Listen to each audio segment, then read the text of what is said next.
Do you think that politically something needs to be done to uplift the lives of young people in the country who are desperate, who live in poverty and cannot attain even simple living standards?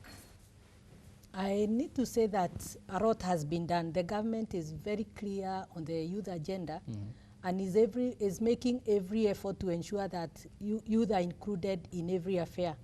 And if you look at what the government is doing, you realize a lot of issues are taken into consideration. And if I give an example, like the issue of youth empowerment and the issue of participation, the youth are actually there. And like the area of technical training, you find that skills, the issue of skills is being taken to a great extent. And the fees for technical training has fairly been reduced. And this gives them a chance. If it is the issue of the youth fund and the women fund, all those have been brought in to ensure that the youth take advantage of the same. If you bring in the issue of access to procurement, again, that is a forum where the youth are taken care of. So we cannot actually condemn the government for having not taken care of the youth. Okay, Grayson Marwa, of course, corruption is also rampant and endemic in the youth fund because we have seen that happen also. Grayson Marwa, Jactivate is an important aspect, even from the word go. I think it's the bringing together of a Swahili and English words or English phrases. And it's an important going forward then, isn't it, for young people in the country? Please, if you can give us the status of young people's report in the country and where do you think the future lies with them? Because this is an important week. It's an important week not only in the country but also globally. So what do you want to make out of it? Thank you for having me here. First, I'll begin by saying that Jactivate carried out a research and we found out there are 4 key issues that are affecting young people. 1 is unemployment, 2 is food security, 3 is healthcare, and 4 is corruption.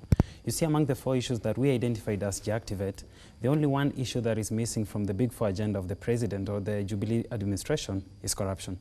That tells you young people feel that corruption is one thing, if solved, their problems will come to an end. Because young people are the ones who are affected by corruption in the biggest way, because young people apply for jobs, young people go seeking for these funds that she has mentioned, young people go looking for opportunities from different government agencies. And when they go there, they are told you have to give money for you to get help.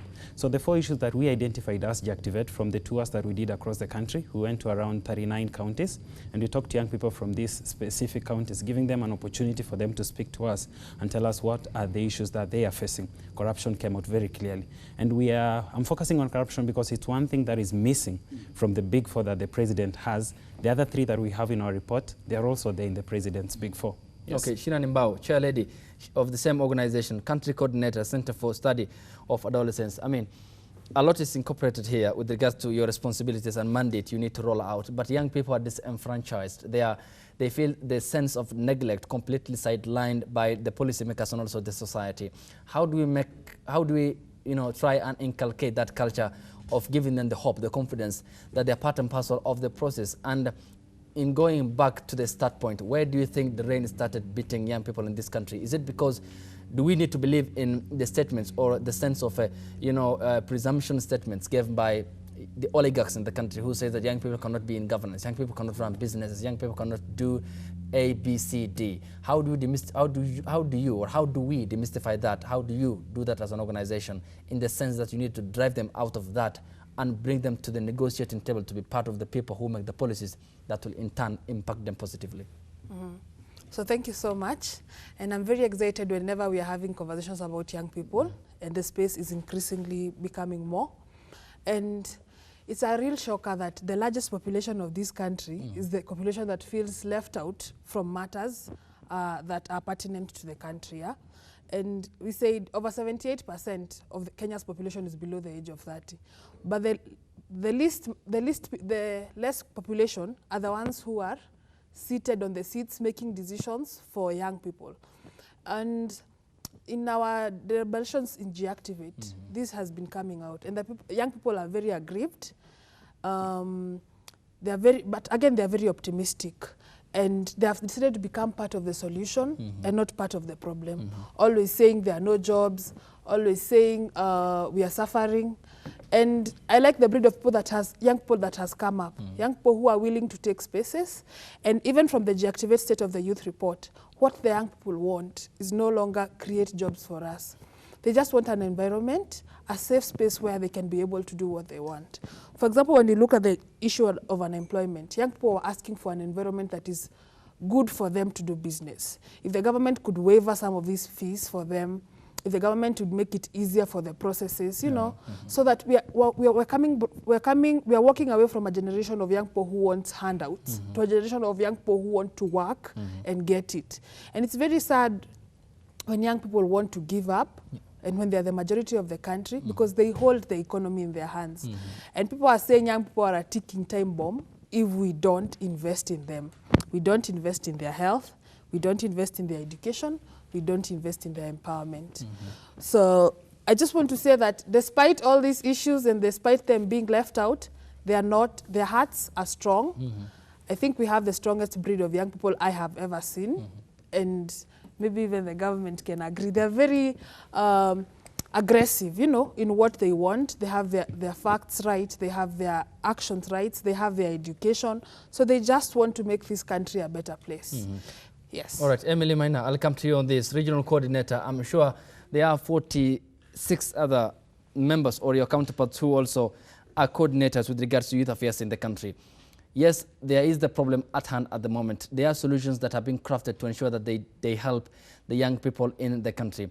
However, what are the other opportunities that you roll out for these young people so that they can maximize on that, they can capitulate on those opportunities to empower themselves in terms of being, you know, noble and respected members of the society? Are there initiatives that you are undertaking as the government to ensure that you do keep them in touch with the progress of the economy so that they can also progress as well on equal measure? Thank you very much. When you look at the State Department that is dealing with youth issues, one of the things that is very clear is that we are talking about mainstreaming and empowerment.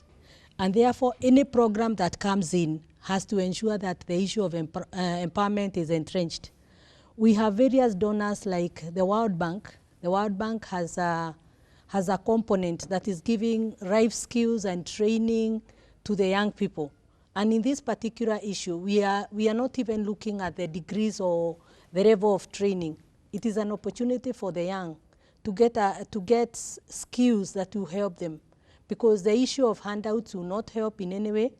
And therefore, when they are made to make a choice on the area of skills they are interested in, once they pick up the skill area, they are given the funding they are given the skills, they are mentored through the master trainers, and this helps them to a very great extent to be able to be self-propelling.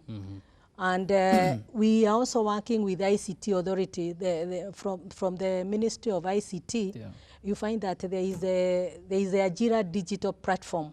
This is another avenue where the young people, as long as you have a laptop or anything that can help you, you can do marketing through that forum.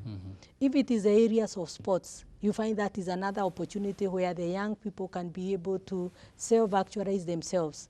And therefore, we are saying the opportunities are there for the youth, and it's very important for them to pick up this, because solutions lie within themselves, because the government is availing programs and opportunities for them. Okay.